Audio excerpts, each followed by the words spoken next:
Hello, Endersword here again, this time with just a quick opinion on the journalism in eSports thing. I just finished watching Inside the Game, and I've been following some of this on obviously Twitter, Reddit, Team Liquid, and so on. Debates on what information should be leaked, what shouldn't be, who should really be in control of that information. Whose information is it, that sort of thing. And just wanted to kind of weigh in on this. I think, like most arguments, the answer is probably somewhere in the middle, and there's a lot more shades of gray to things than actually come out when you get the principal parties involved actually arguing against each other, particularly when they're arguing in public. They can get a little bit polarized on one side or the other, or you just kind of get flustered, don't make the best arguments, start attacking each other personally, and so on. I always think in these sorts of debates, it makes a lot more sense to really pull back and attack only the issue head on.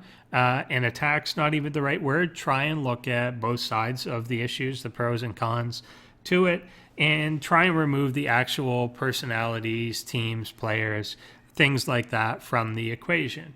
One thing that's come up a lot in this, obviously, is if we're comparing esports to sports and we're comparing journalism in esports to just journalism in general, then this is the type of thing that does happen all the time. If a player is going to trade from team A to team B, a new person is signed, a manager is fired, anything like that, and a journalist finds out about it, they're going to release it pretty much immediately. They're going to write something kind of quick to let people know. They might even tweet it. They might mention it on SportsCenter, something like that. This applies to anything, really, politics, celebrity news, whatever. If a politician's about to make an announcement, journalists usually know what it is. They very often have a copy of the friggin' speech that he's about to read in its entirety before the person ever actually holds a press conference or gets up on a stage. It's just the norm that things are going to be leaked ahead of time. So from a journalistic point of view, there's nothing really wrong with the concept of leaking things ahead of time.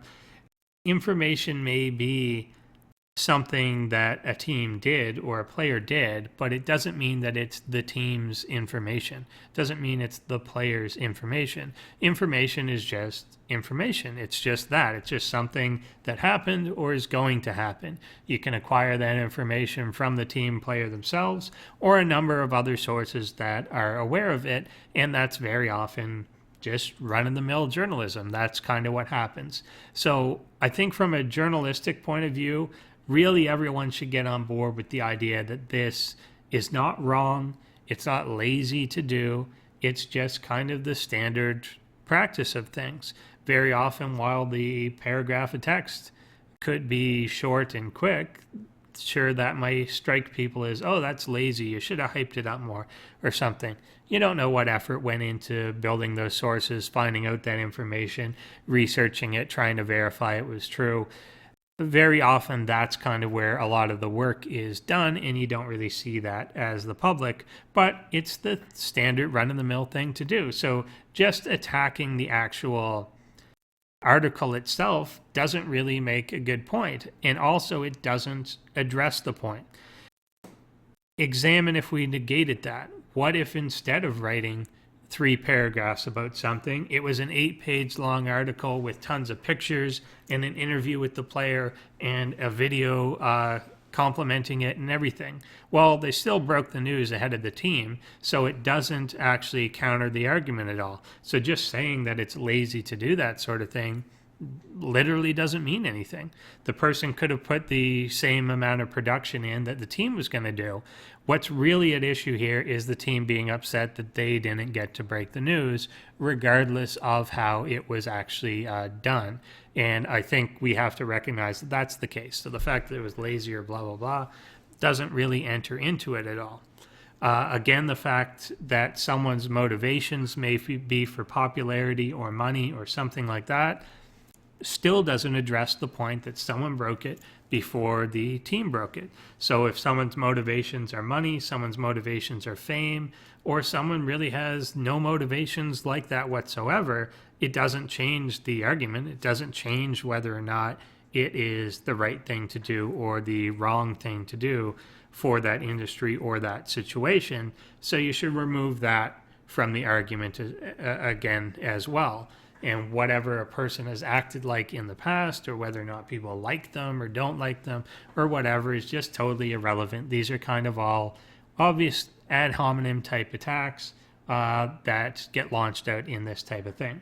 The situation here is really a balance between the public's right to know about something and how journalists like to uphold that and make people aware of things, and the fact that we are dealing with a small industry that ultimately runs on its viewership, its page views, and its sponsors. To the teams involved, they would obviously prefer that virtually all the information came from them. They could then control the way that it comes out, the way it's presented, try and maximize the number of views that they get off of that information, and so on. There's a reason that they feel this is something they own, they want to produce the most out of, make really great content to accompany that news, and try and drive some hype to their own stuff. It's easy to understand what these motivations are. But just like the journalist's motivations don't negate what the team wants, what the team wants doesn't negate what the journalist's motivations should be. The journalist wants to inform the public. They want to break a story. They want to satisfy people's curiosity about something. And the way that they can do that is tell you what is happening. As long as they're doing that in a truthful and well-sourced manner, there should really be nothing wrong with that either. Where we get into big areas of gray is in the urgency of information and the level of curiosity that the public has about something.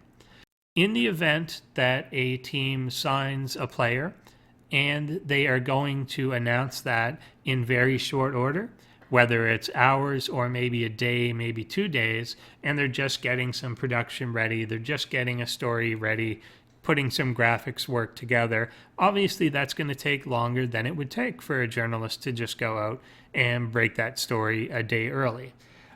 In that type of situation, if a journalist is aware of it, it's perfectly reasonable for the team to request a favor of the journalist to hold on to that information, to try and time their announcement with the team's announcement, potentially play off each other, and try and get a little more viewership for both people out of it, and you're still satisfying both people's goals.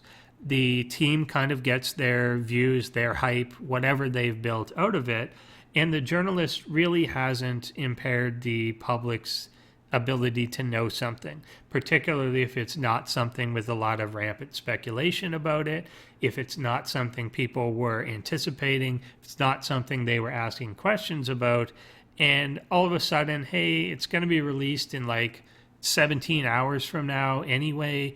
What's to be gained a lot by telling people early when we can just wait and tell people at a pretty reasonable agreed upon time a tiny bit later. Where that starts to fall apart is when teams do what they've kind of been doing for the past couple of years, not just teams, but even tournaments and things like that, where they really try and tease out the announcements over a long period of time. They make announcements of announcements. They want to drop a hint about who the player is going to be. They want to refer to, oh, save this date in Anaheim for this, and not really tell you what it is. They really tease out the community and invite that type of speculation on it. So in those cases, if a journalist knows what the answer is, it does really serve the interests of the public to let them know what it is. It's something that you've now intentionally actually made people curious about. And the journalists would really be derelict in their own duties to not fill people in on that if they knew what it actually was going to be. Except in the event that maybe the journalist knows that by announcing it, they will literally ruin the event or ruin negotiations that are happening, or something that will be very actively bad. If you're just going to detract a little attention, but you're going to satisfy a lot of people's rumors and desire to know about that sort of thing, then I would lean more in that that side of things, particularly if it's something that people generally kind of know anyway. If a player's contract is coming due and they've been spending a lot of time somewhere and people can see them on a webcam behind other players they know for that team, and everyone's kind of pretending like that's not going to be the thing that obviously is going to happen, and a journalist is aware of it, then it's kind of silly for them not to announce it. So I think there is a balance here where teams and players and tournaments can work together with journalists to try and find some sort of common ground that they can walk together on. But over time, these teams and tournaments and players will have to kind of realize that their news is not really their news, and that they can't actually rely on drawing it out to the same extent that had been done before. It's great that people want to put the production into it and tease things and make it fun to release that type of information, but the focus of that may have to change from something that is releasing a surprise and we're always going to rely on the surprise of it, to maybe just making more content that is still interesting to people and still gets a lot of people's attention. Maybe instead of introducing a player as part of your team, you can make it more of a meet and greet, show a video of the player arriving at your house, show an interview with them, show a clip reel of their best games and best moments, things like that, that don't necessarily rely on the surprise element of it, but can still be interesting, compelling, funny, whatever you're going to want to do. And a lot of teams are capable of coming up with that sort of thing without needing the fact that they were the first to actually announce it. So that's just kind of my opinion on it. I'm going to be curious to watch Live on 3 tomorrow, where Slasher's probably collected his thoughts a little bit more after the argument today, and curious to see kind of what he took away from it and where he wants to sit. I don't think he did a great job of defending himself today and kind of hitting on the major points that this is right from a journalistic point of view, but I could certainly work in these cases and distinguishing between what cases he'd be willing to do, what cases he wouldn't be willing to do, and so on. So I think it got a little combative. So I am curious to see that tomorrow, probably in a situation where it won't have that same sort of tone. So I encourage anyone interested in this type of thing to tune in. I kind of like the debate. I don't always weigh in on everything, only when I do actually like the topic that's going on and feel that there's a bit of a balance or two sides to it. If things are one-sided, they're not usually very interesting. So thanks for watching, everyone. Let me know what you think below. I'll probably just read tons of forums. There's tons of opinions out there. Thanks for watching again, and I hope everyone has a lovely evening, morning, or afternoon, not necessarily in that order. Thanks for watching.